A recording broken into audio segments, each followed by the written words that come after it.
Before we proceed with learning about the syntax and features of the shell programming language, we're going to take a moment to learn about all the various ways that shell scripts can be run.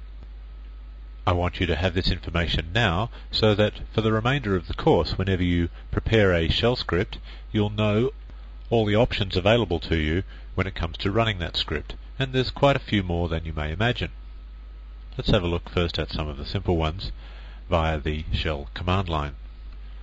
Now, we must all be aware, surely so far, that it is possible to run a shell script on the shell command line. In other words, you type in the name of the script at your shell prompt and the script runs. This is probably the most straightforward way of running a shell script. Well, in actual fact, there are 4 ways to run a shell script on the shell command line. I'll show you all 4 ways right now, and we'll think of an example using a script called MyScript. Well, clearly the first method is the method that you're probably already familiar with, is simply type in MyScript just by itself on the shell command line. Now, I want to explain what actually technically happens when you do that. At this point, you're running a shell. It's your login shell. It's a shell that starts when you log in. This is the shell onto whose command line you're typing all the various commands that you want to run.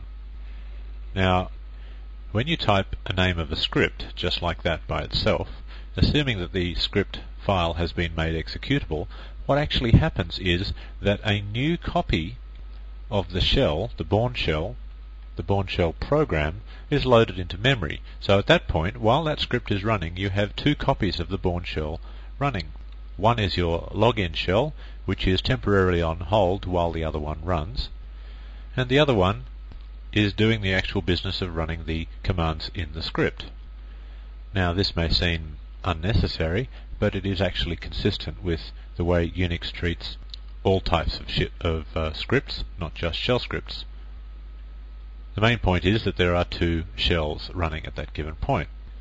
And the thing that you need to remember the most about this particular technique is that if any variables are set during the running of the script, and we don't really know what variables are yet, but we will shortly, then the value of those variables is immediately lost as soon as the shell script stops running. In other words, when the shell that is running the script disappears out of memory.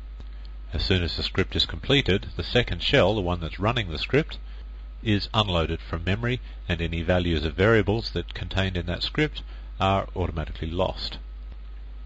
I'll give you a very brief demonstration of that. You may not understand the demonstration because we haven't got to variables yet, but if you like, when we do get to variables, you can come and revisit this particular demonstration. So here is a very, very simple script. It deals with variables, so you may not understand it, but please bear with me. There's only 2 lines in the script, and the very first line sets a variable called greeting to a value of hello. In other words, you might think, well, what is the greeting? Well, the greeting today is hello. And then the second line in the script simply echoes out to the screen the contents of that variable. In other words, it's going to echo out to the screen hello. So when this script runs, all you'll see is the word hello appearing on the screen. Notice the little $sign just before the word greeting on the second line. That means that we're not actually echoing out the word greeting, we're echoing out the contents of the variable called greeting, which currently are set to hello. Anyway, let's run this and see what it looks like. We'll just do a MyScript. It's been made executable, so it will run, and we get the word hello echoed out on the screen. Now, up the very top of this screen that you can still see echo $greeting. Now, if I do that, echo $greeting, what do you think you're going to get if I do that now? In that script, we actually set a variable called greeting to be equal to hello. And then we proved that hello was in greeting by echoing it out to the screen, and we did indeed see hello come out to the screen. So theoretically, you might assume that if I do that again, echo $greeting, that I would get the word hello out on the screen. Well, in actual fact, I don't. Because what's happened, you see, is that greeting variable was set in the second shell, the shell that was used to execute that script. As soon as that script completed its execution, it disappeared out of memory and it took all the values of the variables that had been set with it. In other words, the value of greeting, which was set to hello in the second script, vanished out of memory, and so greeting is now not set to anything.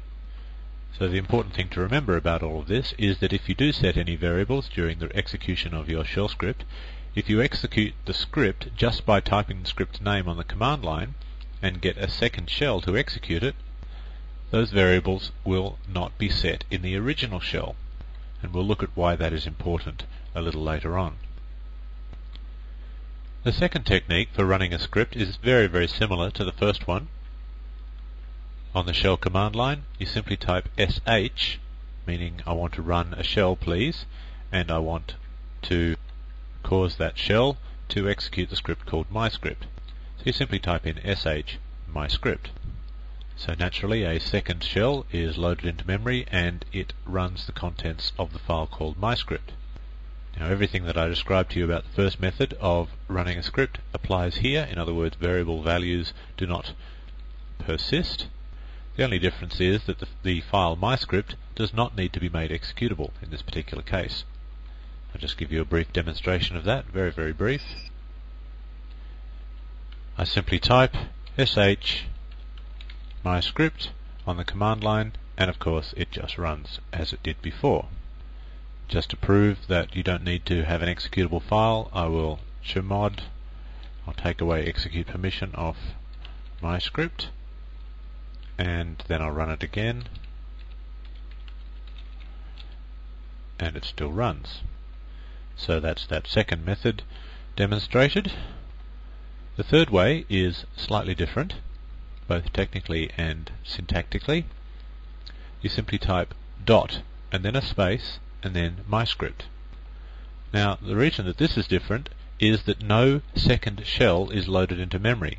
The script is executed by your current shell, your current login shell typically. Now the reason that is different is that if any variables are set, then the values that they are set to persist after the script has finished. Meaning that if you set that greeting variable to hello, it is actually being set to hello in the current shell, in your login shell, which means that it will still be set to hello even after the script is finished. I'll just demonstrate that. First of all, I'll simply prove that greeting is not set to anything, and it is not. Then I'll run the script. Now I just type in a dot, followed by a space, followed by myscript, like that. No second shell is invoked in order to run that script. The script is run using this current shell, and of course it prints out hello on the screen. But now, if I say echo $greeting, I actually get hello, meaning that somewhere during the execution of my script, the variable must have got set, and it has persisted beyond the termination of the script. Now this has one very useful application that I can think of off the top of my head, and that is if you ever modify one of your login scripts, such as .profile, you don't actually have to log out and log in for the changes that you've made to take effect. Let me show you what I'm talking about. So here's the contents of my .profile, which I have just modified to change the PS1 variable to be equal to have a nice day. Now if you're not familiar with the PS1 variable, it is the variable that contains the definition of my prompt, my login shell prompt. So if I were to cause this .profile to be invoked, then my shell prompt would change to have a nice day. Let's see if we can't make that happen. So there's my prompt at the moment. My prompt at the moment tells me who I am, in virtue what machine I'm logged into, zipper11, or II, what directory I'm in, which is tilde, which is my current home directory, and then a $sign. So let's try and cause that prompt to change to have a nice day. The first thing I'll do is just type in .profile. Permission denied. That's probably because it's not executable. Well, I'll try it like this. sh.profile. Now that will run it, and it doesn't need to be executable. And it certainly ran, because I didn't get an error message, but my prompt did not change. I could of course log out and log in again for my prompt to change, but the point of this exercise is to try and get it to happen without logging out and logging in again. And of course the solution is to type in dot profile. Don't forget you've actually got to have the dot, meaning the way you want to run it, and the actual file name starts with a dot as well, so you've got to put two dots in there. Dot profile, and finally we get have a nice day. So the dot way of running shell scripts is very useful for things like your dot profile. Finally, the fourth way of running a shell script, it's actually a way of running any Unix program, is to use exec. If you type in exec followed by the name of the program, name of the script, then the current shell that you're using, your login shell, immediately terminates. And in its place it creates a new shell whose sole purpose in life is to run the script called myscript. And as soon as that running of that script has completed, that second shell will disappear. But now of course there is no original login shell for you to drop back to, because that terminated. That was the first thing that happened, and so you are left then without any shells at all, so you are logged off, and you usually end up with a login prompt. Let's have a look at a demonstration of that. So I'll find my myscript program and I will exec it. Exec myscript. Now let's watch very carefully and see what happens. Now notice right up in the top of my window it says not connected. That happened because I am running a telnet session. I'm connected to my internet service provider ZIP. And the sequence of events that happened was the login shell that I was running terminated. A new shell was created in which to run the myscript program. The myscript program ran. It would have echoed, well in fact it did echo out to the screen the word hello, but we can't see it because our shell session had already terminated, which meant that my telnet session had already terminated, which meant that I was no longer able to see the word hello appear on the screen. If I was running via a connection to a regular Unix terminal, not via a telnet session, then I would have seen the word hello appear on the screen as normal. So because there is no shell for me to be connected to, I have of course lost the telnet connection. Now you may wonder what possible use the exec program could be. Well, I'll give you an example of its use. Imagine you are a system administrator and you're setting up a user who has absolutely no knowledge of the Unix shell whatsoever. This person has been hired just to do a particular task. Perhaps it's a secretary who just needs to manage the phone system, or it's a accountant who just needs to manage the accounts system. Now perhaps there is a program called Accounts, which is a full-screen menu-based program, and the accountant that you've hired is fully familiar with that program and that program only.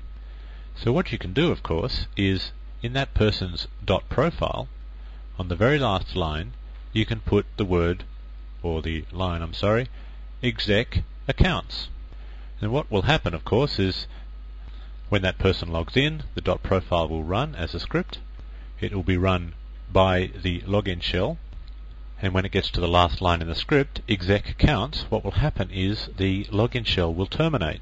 This will of course be before we have ever presented a shell prompt to the user, and in its place the accounts program will be run. So all the user will see is they'll type in their username and password, and a couple of seconds later the accounts program will pop up.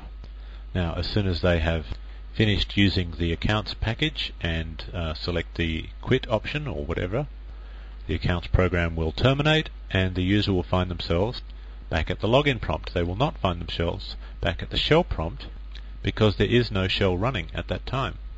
So this is a very nice way to insulate a user from the nuances of the Unix shell script if they're not comfortable with it. So anyway, those are the four methods. Please keep those in mind for the remainder of this course.